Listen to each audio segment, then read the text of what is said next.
Good morning and welcome back. We have Lydia Huthmaker from D1 Training joining us this morning. So first off, thank you for being here. Of course. I'm pretty excited. We're out of the work clothes. We are in our comfy clothes, ready to stretch. And so what do you have in store for us today?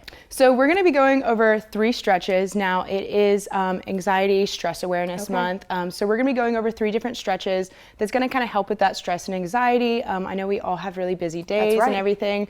So I just want to give you guys some stretches that you can do at work, but also at home before you go to sleep. That'll also help with your sleep. Okay. All right. So let's start us off. You have 3 big ones you want to talk about. Let's go for it. What's the first one? So the first one is going to be what we call a static stretch. So the first thing we're going to do is we're going to reach over our head, grab at our neck, and we're just going to pull our neck. So what this is doing is working our trapezius muscle, which is the one that runs along your neck through your shoulders. And you can feel it. Yes, for sure. Feels good.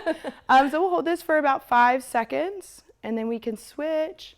And this is a really good stretch that you can do even at work while you're sitting at a desk or making phone calls. You know, you'll get really tired. And does it matter how your feet are? No, you'll stand straight, shoulder width apart. Just make sure you're pulling that nice and tight. Okay. You can kind of feel a nice little release. Yes, for sure. So when work gets a little hectic, just start going like that. Okay, Yeah. I like it. Yeah, so the static stretches are stretches that are going to be held, and that's going to be pulling on that muscle, and then you'll release it. So what that does is kind of open up and give you an opportunity to really focus on your breathing and your muscles during that. So the next one I'm going to be doing is going to be the gate pose. So we'll get down on one knee, and we're going to put one leg out to the side. And what you're going to do is you're going to put one arm onto your hip, and you're going to lean over your head towards your feet. So this is going to be really opening up your obliques, which is going to be more of your side abs in this area. This is a really good one to also help with if you have tight hips right before you go to bed. Yeah, I was going to say, you can feel everything start stretching out. Yes. So hold this for about 5 seconds. Again, this is another static stretch. And we'll switch. And it's okay if you shake doing this, right? Yes. I have terrible balance, so do not worry. Okay.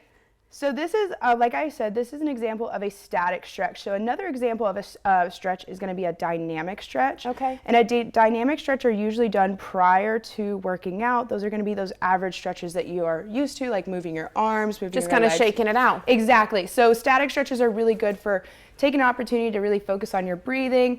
A lot of times when you stretch, you'll hold that stretch, take a deep breath in, and then deep breath out, and it's going to really relax that a lot. Now, something like this, is this something you're recommending for stress as well, just kind of relieving it during these poses? Yeah, so a lot of times in people's bodies where we hold a lot of stress is going to be in our neck, shoulders, and our hips area. So if you're going to bed at night and you feel really stressed out or your hips feel tight. You can feel the tense, Exactly. So, and what we'll do on this next stretch is we'll be laying on our back. This one is really good for that low back area. So we're going to lay on our back, grab your opposite leg to your opposite hand. Grab under your knee and pull to the side. This one is also known as the single leg over in Army terms. So this really opens up that hip area and also releases a lot of pressure in your lower back, which I was gonna say the back, you could just feel it starts slowly releasing all of that, all the energy from the day, good or bad. It's kind of just a calming pose overall. Yes, this is a good one that you can fall asleep doing.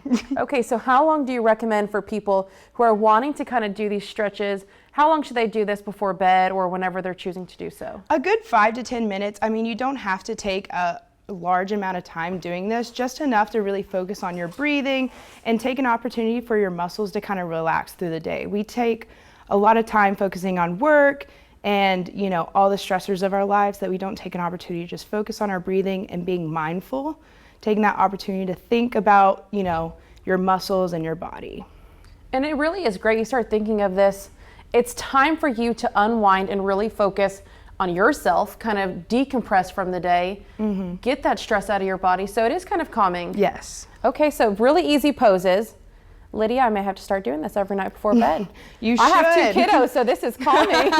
And then the best pose is just where you lay. And you just take deep breaths, let all that stress fall into the floor. I love it. Now, the stretches that Lydia's been talking about really do benefit stress. If you look on the screen, those are the benefits of stretching, easing stress, focusing awareness to the present, increasing blood flow to your muscles and your brain, and the best of all, improved sleep, which honestly we could all use. For more details, go on over to our website, 41nbc.com. Lydia, thanks for joining us. Of course, thank you so much. All right, we'll have more local news and weather after the break.